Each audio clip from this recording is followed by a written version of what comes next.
Buenas tardes, presidente. Buenas tardes, asambleísta. Tiene la palabra. Solo me puede dar un minuto, por favor.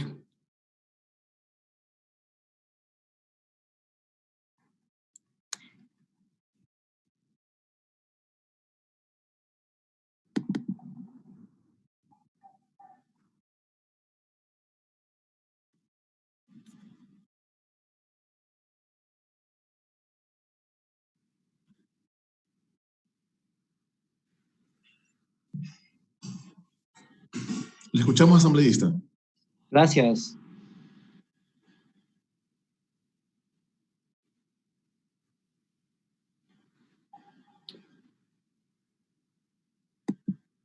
Quisiera, presidente, que disponga a través de Secretaría una proyección, por favor. Procedan, por favor.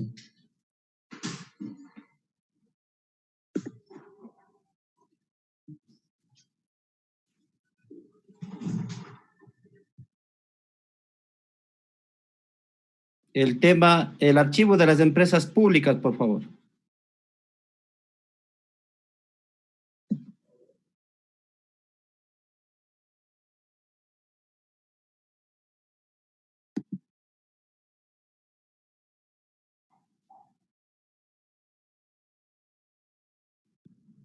Asambleísta, buenas tardes. Sí, por favor, un minuto, estamos procesando la presentación. Está lista ya, asambleísta, puede continuar, muy gentil. Gracias, presidente. Aquí toca tomar una decisión, presidente y queridos asambleístas y ecuatorianos.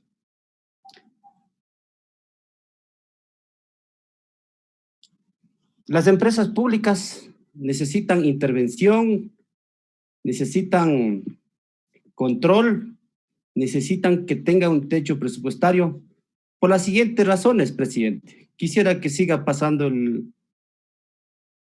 Estas empresas públicas están llenas de pérdidas y un gran peso para los ecuatorianos.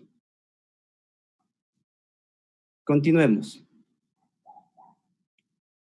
Mire el déficit de Petroamazonas, 2.753 millones de dólares, acumulados desde el 2008,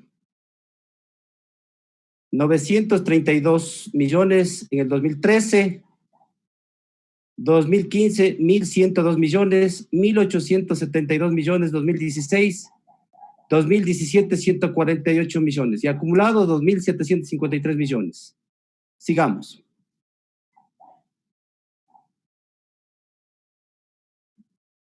Sigamos, por favor. Clopec, apenas 9 millones de superávit. Y casi ha sido esta empresa la que más o menos se ha mantenido en un nivel equilibrado. Sigamos, por favor. Ferrocarriles, desde el 2012, el déficit acumulado, 22 millones de déficit acumulados desde el 2008. Sigamos, por favor. TAME. Tenemos un déficit acumulado de 148 millones de dólares, como lo están viendo desde el 2014, 2015, 2016, etcétera. Por favor.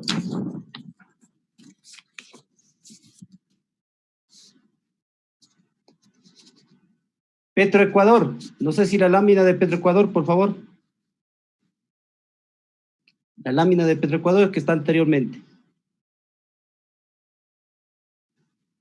Un déficit de 192 millones de dólares. 2009, 280 millones. 2010, 126. 2011, 219 millones. 2015, 379 millones. Por lo tanto, ¿ustedes creen que debemos mantener el modelo anterior? Sencillamente, la Ley de Finanzas Públicas es una reforma al COPLAFIC actual. Ese COPLAFIC, por supuesto, da como resultado aquellas consecuencias que ustedes acaban de ver. Y creen que nosotros debemos, como legisladores, dejar pasar, dejar hacer. Los datos dicen lo que ustedes acaban de ver, queridos ecuatorianos. Yo hablo a los ecuatorianos, la realidad económica de las empresas. Yo no hablo a los legisladores porque ya estamos ya en un tiempo electoral, por lo tanto, pues tienen que defender su posición. Pero nosotros, como legisladores de esta bancada, tenemos que ser responsables, no con el gobierno, sino con el país. Con el país. Quisiera que pasemos a la siguiente presentación, por favor. La siguiente presentación.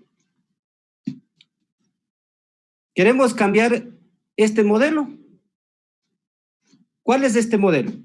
Un modelo de mayor endeudamiento, un modelo de inflación presupuestaria, un modelo de mayor impuesto y un modelo de impagables deudas con el IES.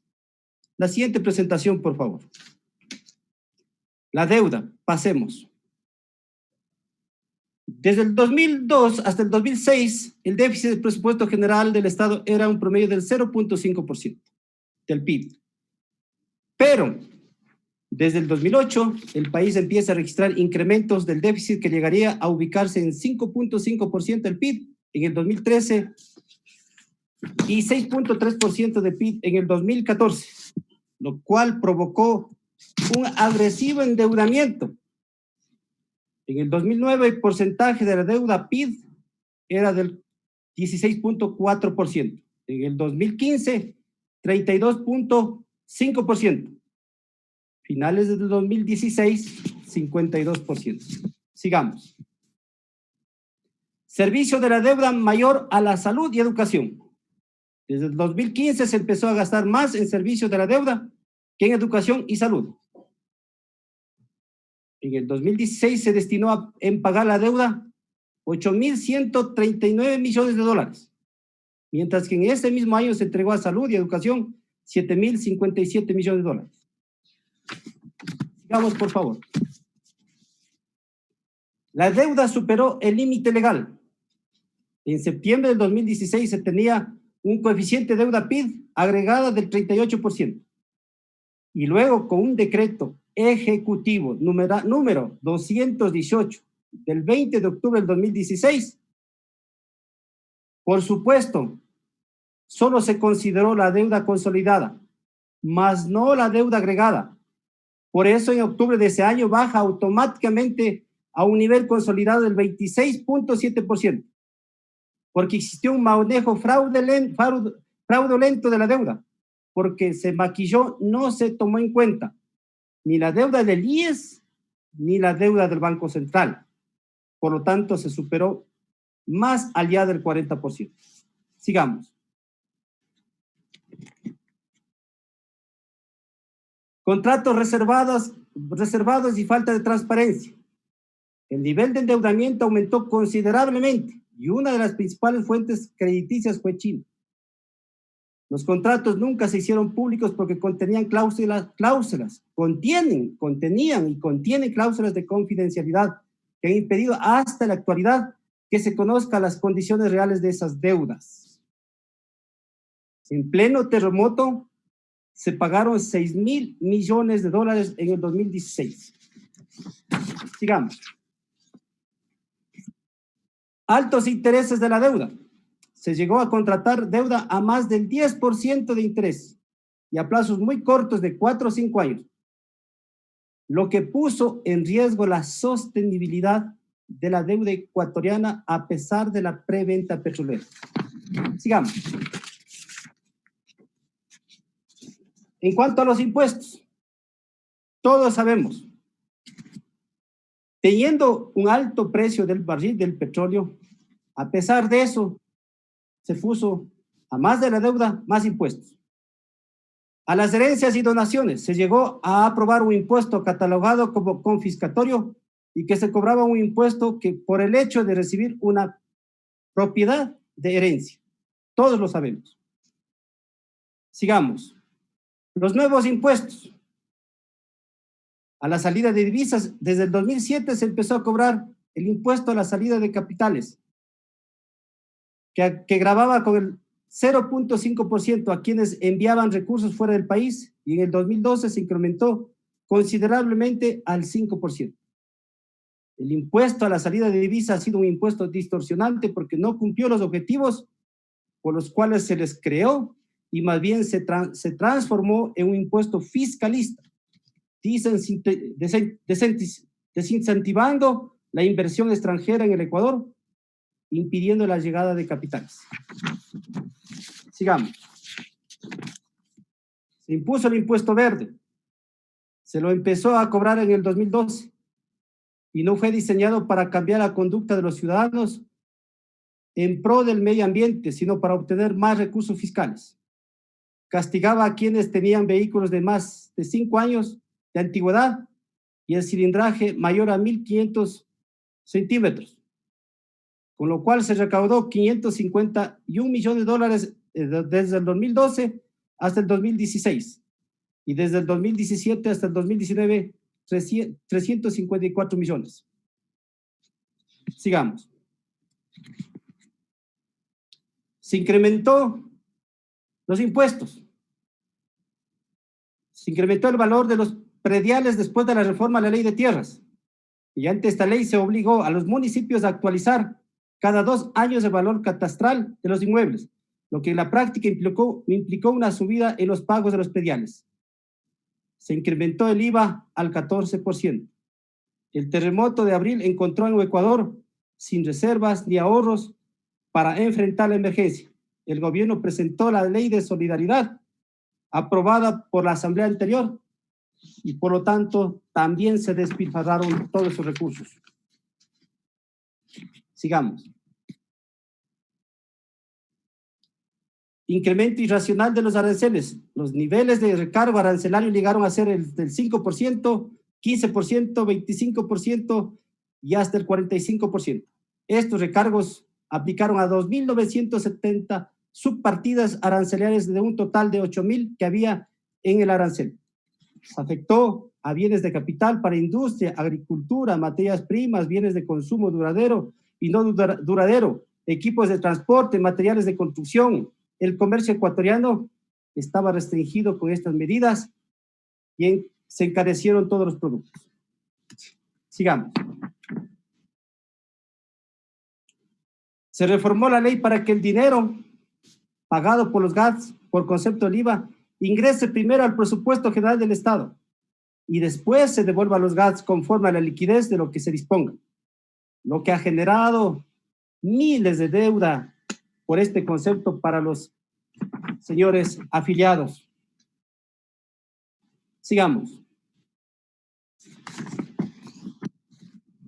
En cuanto al tema presupuesto, para luego ir a los IES y jubilados. Número de empleados. En el 2006, el presupuesto para la burocracia era de 2.500 millones de dólares. En el 2016, 8.800 millones.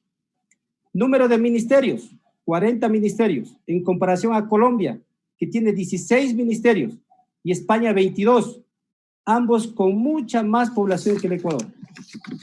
Ejemplos de despilfarro: inmobiliar, publicidad, vehículos, satélite Pegaso, refinería El Aroma, refinería de Esmeraldas, Coca-Cola, famosas autopistas.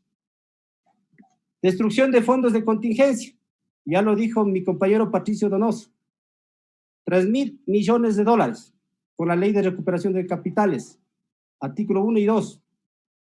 Saqueo a las reservas del Banco Central.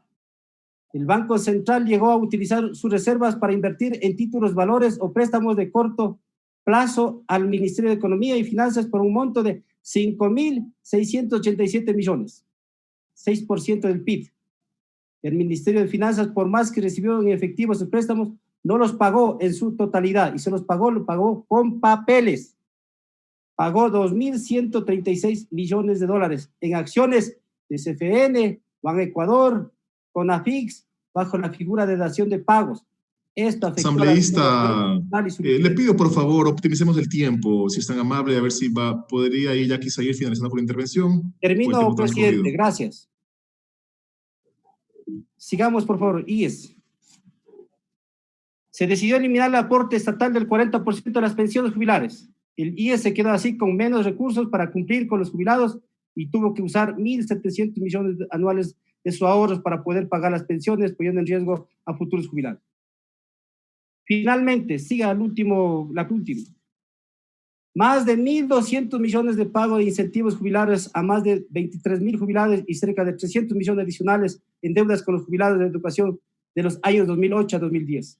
Esta es la realidad, presidente, que hay que cambiar con un nuevo modelo. Esto es la realidad. Esto yo no estoy inventándome los datos.